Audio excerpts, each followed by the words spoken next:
Well, some might call it a pandemic perk, but for a multitude of reasons, the cottage food production industry continues to grow within our state. And that's basically people selling goods created in their own kitchens. Fox 9's Leah Bino visited a couple of these businesses and talked to experts who are actually encouraging more entrepreneurs to give it a try. The little frosting blobs on the top. Creating custom cakes plus healthy protein bars and granola, Katie Hill started Mama Bear's Sweets in her Woodbury home kitchen more than 4 years ago. I did cakes for friends, and then I realized that there was a group of people who did that, and it was a living, and they did it out of their house. Meantime, North Minneapolis basketball coach Brianna Edwards is mixing up success in her downtown high-rise. Love-It seasoning mixtures have no salt. The idea inspired as a way to help her mother's diet restrictions after a second stroke. So I made it for all my other family members. And they was like, you need to sell this. I said, hold on, I don't like cooking.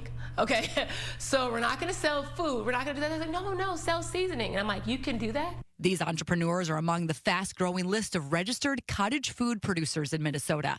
It's not a license, but basically a license exemption, in part because there's no visits by inspectors from the state. 2015 was the first year anyone making food items at home in Minnesota could legally sell beyond the farmer's market setting.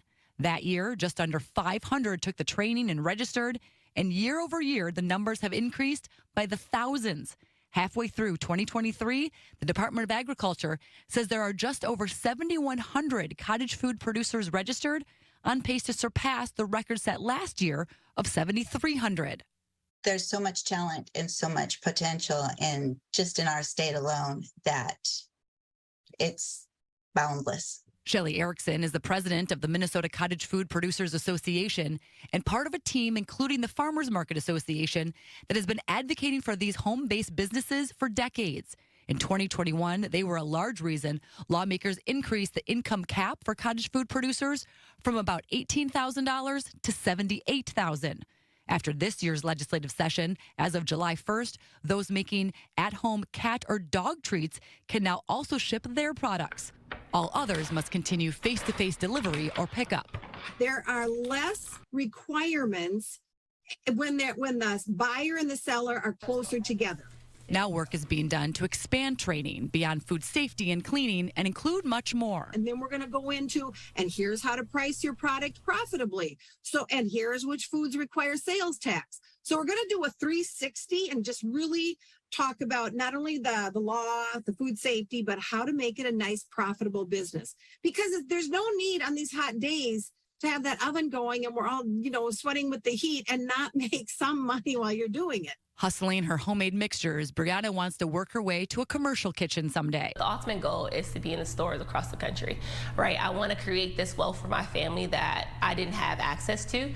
While Katie has already invested in doubling the size of her home kitchen and expanding from 1 oven to 3. I mean, this is like your own little industrial kitchen. It is really neat. Yeah, I love it. I think everybody struggles with finding that balance of work life and family life, and this was one of the ways I could bring both together and be there present for my kids when I needed to be and wanted to be, and then also be able to do what I wanted to do and build my business and show my kids how to build a business. Anything more would be more icing on the cake. It's a lot of work, but it's so enjoyable. Leah Bino, Fox 9.